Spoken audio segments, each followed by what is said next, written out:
On June 23, 2020, तो आज मुझे कहते हुए फक्र है, कोरोना का पहला आयुर्वेदिक ट्रीटमेंट इंडिया के फेमस योग गुरु ने कोरोना वायरस के लिए मेडिसिन लॉन्च की, वो भी उस टाइम जब कोविड के लिए कोई भी क्योर नहीं मिल रहा था।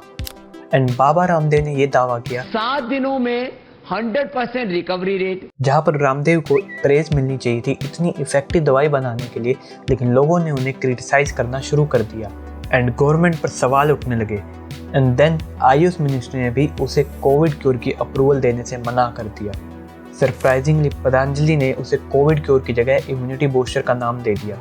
And now after a year government ने फिर से इसे कोविड की मेडिसिन के रूप में सेल करना शुरू कर दिया है। स्वास्थ्य लाभ के लिए पतंजलि की 1 लाख कोरोनिल किट मुफ्त में बांटी जाएगी। और अब यहाँ पर बहुत सारे सवाल उठते हैं कि क्या रामदेव ने जो दावे किए वो सच है या झूठ। And we need to check कि आखिर सच्चाई क्या है। तो गुरु रामदेव ने दावा किया है कि कोरोना की दवा को तैयार कर लिया। पतंजलि योगपीठ ने विवादों के बाद दवाई को लेकर यू टर्न ले लिया। इसकी एफिकेसी भी 99% से ऊपर ही है। बाबा का बिजनेस साम्राज्य। ओके, चलिए पीछे चलते हैं जब आयुर्वेदा की शुरुआत हुई थी। आयुर्वेदा एक फेमस ट्रेडिशनल तरीका है जो कि सदियों से चला आ रहा है। माना यह जाता है कि धन्वंतरि जो कि विष्णु का अवतार है, उन्होंने कुछ लोगों को आयुर्वेदा के बारे में सिखाया और जो आगे जाकर पॉपुलर हुआ। और इसी वजह से इंडियन कल्चर में इसका बहुत ज़्यादा इम्पोर्टेंस है एंड लोगों का इस पर बहुत ट्रस्ट भी है। 10,000 people gathered to get Ayurvedic medicine for the treatment of और फिर COVID-19. 2006 में योग गुरु बाबा रामदेव ने पतंजलि की शुरुआत की और अपनी सब दवाइयों को आयुर्वेदा का नाम दिया और ये क्लेम किया कि उनके प्रोडक्ट आयुर्वेदिक है और प्योर है और इनसे सब बीमारी ठीक हो जाती है। जड़ी बूटियों पर रिसर्च करके दंतकांति टूथपेस्ट व मंजन बनाया है और इस तरह लोगों का ट्रस्ट जीता। और इसी ट्रस्ट के बिना पर रामदेव ने पतंजलि को मल्टी बिलियनर कंपनी बनाया।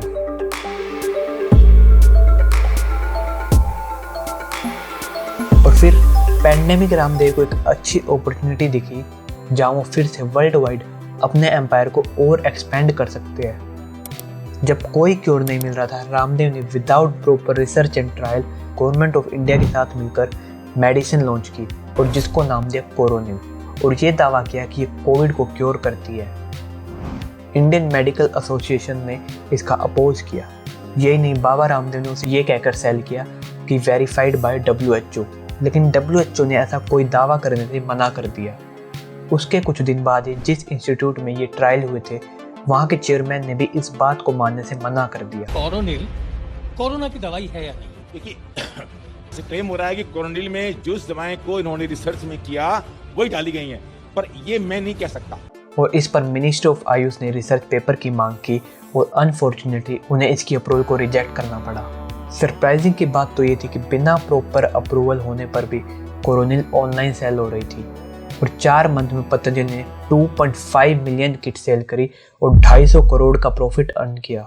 This is huge amount. To check कि रामदेव के दावे कितने सही है और कितने गलत, I did research on it and you need to check this.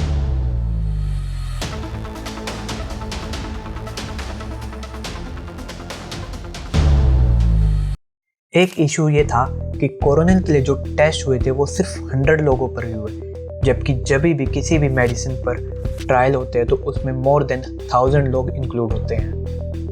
और जब ट्रायल के पेशेंट का डाटा देखा तो ये पता चला कि ट्रायल सिर्फ यंग और हेल्दी पेशेंट पे हुआ जिनमें कोविड के सिर्फ माइल्ड सिम्टम्स थे।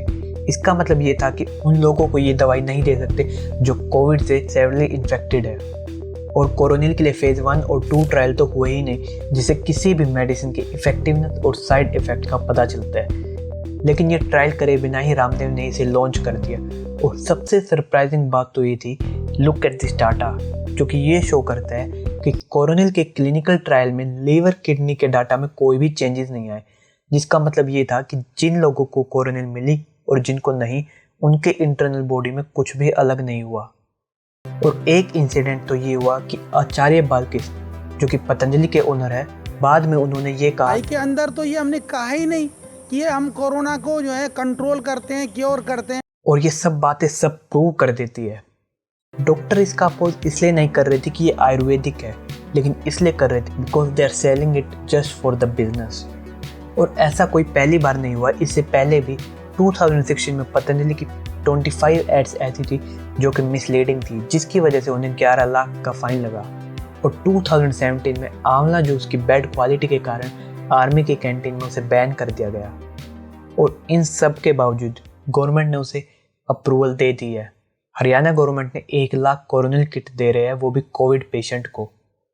And now the question is, अगर ये हेल्दी नहीं है तो फिर भी गवर्नमेंट इसे क्यों प्रमोट कर रही है?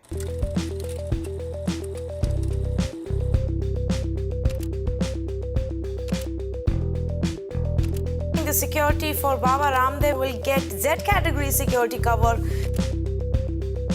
इलेक्शन से पहले ही लोगों ने मोदी जी का प्रधानमंत्री के रूप में सिलेक्शन किया।